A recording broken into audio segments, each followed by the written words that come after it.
Hello everyone, welcome back to my channel. और आज हमारे पास कंप्यूटर स्टोरेज की ट्रिक है जो कि हम याद कर सकते हैं जिस माध्यम से। अगर आपकी भी कोई ट्रिक है तो बताइएगा। लेकिन ये काफ़ी एग्ज़ाम में पूछा जाता है और वन डे एग्ज़ाम में तो बहुत पूछा जाता है कंप्यूटर से। मतलब छोटी छोटी चीज़ें ही पूछी जाती हैं, बहुत डीप नहीं पूछा जाता है, बहुत इजी क्वेश्चंस होते हैं। तो ये चार्ट है, पहले इसको समझ लेते हैं। इतना डीप नहीं पूछा जाता है, ये एक अंडरस्टैंडिंग के लिए बना रखा है। और लास्ट में मैं ट्रिक बताऊंगी कि इसके स्टोरेज को याद कैसे किया जाता है। अभी पूछ लेता है ना कि बिट्स बड़ा है, बाइट बड़ा है, टेराबाइट बड़ा है या फिर मेगाबाइट बड़ा है, किसके बाद कौन सा आएगा, तो उसके लिए एक ट्रिक है। तो पहले इस चार्ट को समझ लेते हैं, बहुत ही सिंपल है ये। जैसे ये वाला क्या है, ये यूनिट्स हैं सारी, ठीक है। और ये इनके एब्रीविएशन है, इनको लिखा कैसे जाता है शॉर्ट में। और ये है इनकी बाइनरी वैल्यूज़, ठीक है। हर एक यूनिट्स की बाइनरी वैल्यूज़ ये हैं और ये है इनकी डेसिमल वैल्यूज़, ठीक है। तो बिट होता है तो उसको ऐसे लिखा जाता है शॉर्ट बी में, और इसकी बाइनरी वैल्यू 0 और 1 होती है और डेसिमल वैल्यू भी इसकी 0 और 1 होती है। बाइट को बी ऐसे कैपिटल बी लिखा जाता है, इसकी बाइनरी वैल्यू 8 बिट्स होती है और डेसिमल वैल्यू भी 8 बिट्स होती हैं। किलो बाइट्स को के भी लिखा जाता है और इसकी बाइनरी वैल्यू 1024 बाइट, 1024 की पावर 1 बाइट होती है और डेसिमल वैल्यू इसकी 10 टू द पावर 3 होती है या फिर 1000 की पावर 1 बाइट्स होती है। मेगा बाइट को एम भी लिखते हैं और इसकी बाइनरी वैल्यू 1024 की पावर 2 बाइट्स होती है और decimal value 10 to the power 6 और या फिर 1000 की पावर 2 बाइट्स होती है। गीगाबाइट को जी भी लिखा जाता है, इसकी बाइनरी वैल्यू होती है 1024 की पावर 3 बाइट्स और इसकी डेसिमल वैल्यू होती है 10 टू द पावर 9 या फिर 1000 की पावर 3 बाइट।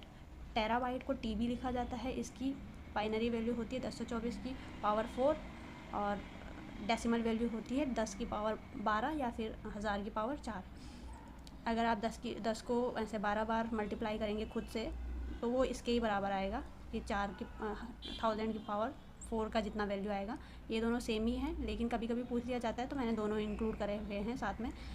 पेटाबाइट को देख लेते हैं, इसको पी भी लिखा जाता है। अगर बाइनरी में देखें तो इसकी वैल्यू ऐसे लिखी जाती है 1024 की पावर 5 बाइट्स और डेसिमल में इसकी वैल्यू होती है 10 टू द पावर 15 और या फिर 1000 की पावर 5 बाइट। एक्साबाइट का देख लेते हैं, इसको ई भी लिखा जाता है और इसकी बाइनरी में पावर होती है 1024 की पावर 6 बाइट और डेसिमल में इसकी पावर होती है 10 की पावर 18 और या फिर 1000 की पावर 6। आगे जेटा बाइट होता है, जेड भी लिखा जाता है इसे, इसकी बाइनरी वैल्यू होती है 1024 की पावर 7 बाइट्स और डेसिमल में होती है 10 टू द पावर 21 या फिर 1000 की पावर 7 बाइट्स। जेटा बाइट को वाई भी लिखा जाता है और 1024 टू द पावर 8 बाइट्स इसकी बाइनरी में वैल्यू होती है और डेसिमल में इसकी होती है 10 टू द पावर 24 या फिर 1000 टू द पावर 8 बाइट्स, ठीक है। अभी सवाल ये आता है कि ये याद कैसे करने हैं, पर ये याद करने की ज़रूरत नहीं है, वैसे इतना नहीं पूछा जाएगा। फिर भी आपको देखना है तो मैं एक ट्रिक बता देती हूँ। देखो यहाँ पे आपके 1 2 3 4 5 6 7 8 ऐसे ही आपको ये चार्ट बना लेना है, ये लिख लेने हैं आपको। अब आपको यहाँ पे सब जगह तो 1024 लिख लेना है और यहाँ पर आपको 1000 लिख लेना है। इस वाले को छोड़ दो, अभी यहाँ पर आपको 1000 लिख लेने हैं। अब इनको सिंपली इनके ऊपर चेप देने हैं। यहाँ पर 1 2 3 4 ये पावर इनकी लगा लेने, 6 7 8, ठीक है। ये जहाँ ये सीरियल नंबर के हिसाब से ही लगेंगे, किलो बाइट से स्टार्ट करना है, ये ध्यान रखना है बस। यहाँ पर भी आप 1000 के ऊपर 1 लगा देंगे, 2 लगा देंगे, 3 लगा देंगे, 4 लगा देंगे, 5 लगा देंगे, 6 लगा देंगे, 7 लगा देंगे, 8 लगा देंगे। ये इनकी पावर्स हैं, ठीक है ना। इनको मतलब इतनी बार मल्टीप्लाई करने से खुद से जो वैल्यू आएगी उस वैल्यू को आप डेसिमल साइज़ बोलेंगे इस यूनिट का। इसमें दो तरह के पूछे जाते हैं। एक सवाल आता है कि इसको लगाओ कि सीक्वेंस में लगाने के लिए आता है, तो इसमें एक मैंने बना रखा है बीबा एक लड़की है कि मैगी, उसकी मैगी है, ठीक है। मैगी है उसके पास, है ना। और वो किसी ने खा ली तो टेरा पेटा एग्जा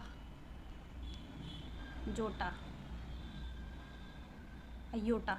तो ये फ़नी ट्रिक है, तो आप इस तरह से बना सकते हैं। तो जैसे मतलब बी से हो गया बिट, उसके बाद बाइट आएगा उससे बड़ा, फिर किलो बाइट आएगा, फिर मेगा बाइट आएगा, फिर गीगा बाइट आएगा, फिर टेरा बाइट आएगा, फिर पेटा बाइट आएगा, फिर एक्सा बाइट आएगा, फिर जोटा बाइट आएगा, फिर योटा बाइट आएगा। बीबा की मैगी टेरा पेटा एक्सा जोटा योटा।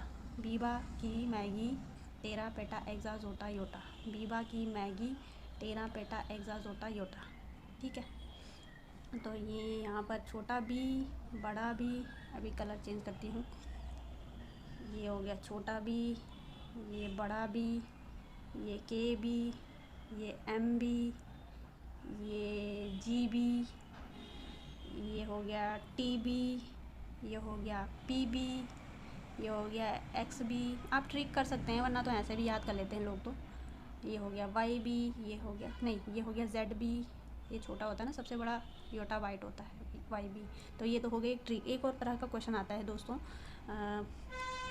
पूछा जाता है कि जो एक अरब कैरेक्टर होता है, बहुत जगह पूछा जाता है ये क्वेश्चन, कि एक अरब कैरेक्टर या के बराबर होता है। या तो आपको ये वैल्यू फिर याद होनी चाहिए, तब तो आप निकाल लेंगे कि भाई एक अरब किसको मल्टीप्लाई करने पर आ रहा है। और आपने देख लिया अगर कि हाँ भाई हज़ार को हम 3 बार अगर मल्टीप्लाई कर ले तो एक अरब आ रहा है, लेकिन फिर आपको ये नहीं पता है कि इसकी सीध में ये था जी बी, तो आप फिर कंफ्यूज हो जाएंगे। तो या तो इसको चार्ट को याद करना होता है इसके लिए, या फिर ये रटा रटाया क्वेश्चन होता है, इसको ऐसे ही याद कर सकते हैं। एक अरब कैरेक्टर होता है जी बी, ठीक है, क्या होता है, जी बी को बोलते हैं एक अरब कैरेक्टर। तो इसका आंसर क्या है, जी बी। गीगाबाइट को एक अरब कैरेक्टर भी बोला जाता है, इसकी वैल्यू एक अरब कैरेक्टर की बराबर होती है, डेसिमल वैल्यू। तो ये इस तरह के क्वेश्चन आते हैं। इस तरह की ट्रिक्स के लिए आप हमें फॉलो कर सकते हैं, लाइक शेयर और सब्सक्राइब कर सकते हैं। Thanks for watching.